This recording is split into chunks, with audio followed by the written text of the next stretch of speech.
Eh bien, salut, c'est VST et aujourd'hui je vais vous montrer comment faire un cable management parfait pour passer de ce genre de résultat là à ça. Pour réaliser ce genre de cable management, il faut avoir deux idées principales en tête, cacher et rassembler.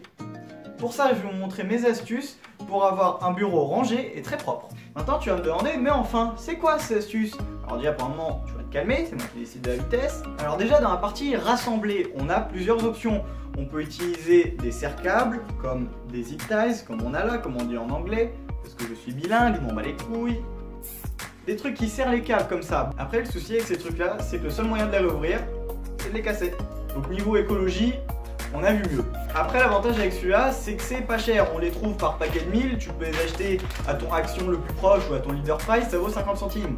Deuxième option, encore moins cher, les attaches câbles en métal qu'on trouve à peu près partout sur tous les produits que tu achètes. Tu sais, les trucs qui te font chier à chaque fois quand tu l'ouvres, ils te prennent 10 ans parce qu'ils sont enroulés sur eux-mêmes 20 fois. Ces trucs-là, c'est bien pratique aussi pour attacher les câbles. Et enfin, la dernière option, qui est pour moi la meilleure, je trouve, c'est les scratchs comme ça. On peut les trouver par paquet de 5-6 à boulanger, ou alors sur internet, on peut le trouver en rouleau de 1 mètre qu'on coupe à son choix. Donc ces trucs-là, c'est réutilisable. C'est pas très cher parce que tu les achètes à les 2 €. Et en plus, si tu as des gros rouleaux de câbles, eh bien tu peux les régler à la taille que tu veux.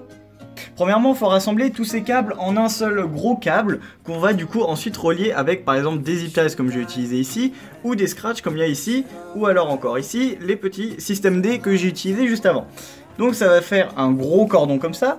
Et maintenant il y a deux options si vous avez deux types de bureaux différents. Les bureaux comme moi complètement visibles, donc pour cacher les câbles c'est impossible.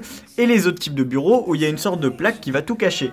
Pour les gens qui ont des bureaux comme moi où on voit tout, il y a un moyen très simple de les cacher, c'est de les accrocher derrière les pieds du bureau. Voilà, donc là maintenant ils sont tous cachés.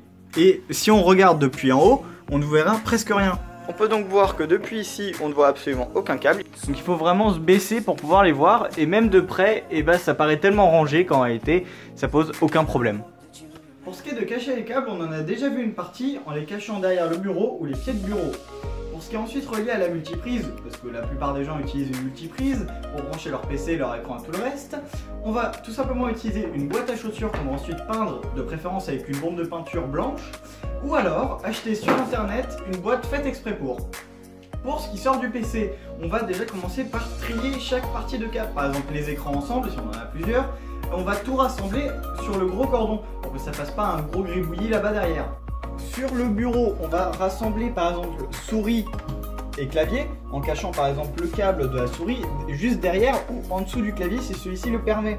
On va ensuite les relier avec un scratch ou un zip ou le système D que j'ai montré tout à l'heure et on va tout faire passer ensemble puisque un seul câble mieux vaut que deux. On peut par exemple les cacher comme ça, les attacher. Et par exemple, si on a un grand tapis de souris, on peut par exemple cacher le fil de la souris juste en dessous. Ça pourrait poser problème, mais c'est très léger. Pour ceux qui ont vraiment la foi, on peut également percer un trou sous le tapis de souris pour laisser passer direct en dessous. Ce qui est au niveau des écrans, on peut par exemple à nouveau rassembler tous les câbles ensemble et également cacher les écrans derrière les autres si vous en avez plusieurs. Derrière l'écran, on va essayer de rassembler à nouveau tous les câbles ensemble en par exemple les attachant sur le pied central. Et voilà ce qui conclut cette vidéo sur le cable management. Tu peux maintenant laisser un pouce bleu et t'abonner. Effectivement, je fais la pute, je demande des pouces bleus.